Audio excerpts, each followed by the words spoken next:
Hannah, thank you so much for joining us here Of at the course. PLSA's conference. You're going to be talking about how algorithms and data can be used better in this industry and also to predict human behaviour. Yeah, absolutely. I mean, I think that the way that we behave as humans, we like to think that we're sort of wandering around with this, with free will, shall we say. We like to think that we're independent and we're making decisions for ourselves. But I think, what we're seeing more and more, the more data that we're collecting, is that there's just these very clear patterns in the way that people behave. And those patterns can be exploited and really, I think, used to sort of slightly change the structures that you put in place around humans. And I think that that's something that applies completely across the board, to this industry in particular, very sort of heavily numbers focused. But, across the board, really, I think that there's an enormous amount that you can do if you start to look at humans through this perspective. An industry like this, as you mentioned there, has always had a huge quantity of data. How do they begin to use it better? Well, it's difficult, really. I mean, it's difficult. I think that sometimes there are stories in the data that aren't immediately obvious. I think that you sometimes need to have that freedom to kind of explore the data to see what you'll find rather than necessarily go at it with a direct question in mind.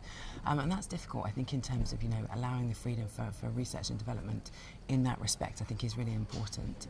But I think also it's good to kind of keep an eye on what other industries are doing and what other people are doing, because there's almost always something that's transferable that you can kind of port across. So look for innovation, and is it important to have the right teams to be able to do that too? Yeah, I do think it's the right teams, and I think it's important to have the right teams, but I also think it's important to give those teams the freedom to, it's sort of that kind of Google model, right, of like 20% of your time you have the freedom to look outside of what's immediately in front of you. Because I think that sometimes, businesses can get quite single-minded in what it is that they're looking for, and I think that allowing that little bit of freedom to look outside can often end up being incredibly fruitful.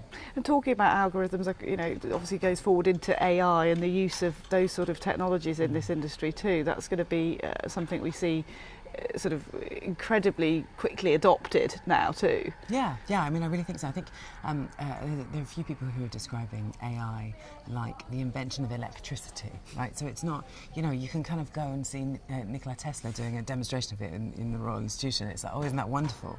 But it's really the things that are to come are the ways that will be applied and the number of different situations in which it's going to have an impact in. We really do, I think, now have these unimaginably powerful new tools that, when deployed in the right way and responsibly and carefully, really can sort of augment our powers, if you like, in terms of the way that we see ourselves. And it's not overstating it to say that actually these tools could help society going forward, especially in an industry where you're talking about providing for people's retirements and old age. Oh yeah, totally. I mean, I think any situation in which you want to optimize something, you want to make something more efficient, you want access to information to be better.